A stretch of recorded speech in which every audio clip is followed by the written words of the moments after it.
فاقت عيناي شوقا ولطيبة ذرفت عشقا فأتيت إلى حبيبي فاهدأ يا قلب. آپ صلی اللہ علیہ وآلہ وسلم نے وحی کے رک جانے کے زمانے کے حالات بیان فرماتے ہوئے کہا کہ ایک روز میں چلا جا رہا تھا کہ اچانک میں نے آسمان کی طرف ایک آواز سنی اور میں نے اپنا سر آسمان کی طرف اٹھایا۔ کیا دیکھتا ہوں کہ وہی فرشتہ جو میرے پاس غار حرا میں آیا تھا وہ آسمان و زمین کے بیچ میں ایک کرسی پر بیٹھا ہوا ہے۔ میں اس سے ڈر گیا اور گھر آنے پر میں نے پھر کمبل اڑانے کی خواہش ظاہر کی۔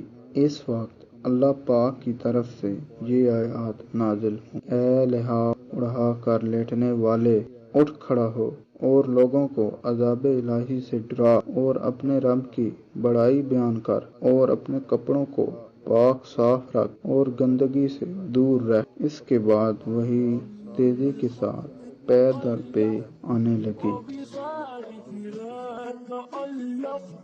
يبغي يسأل خالقه فأتيه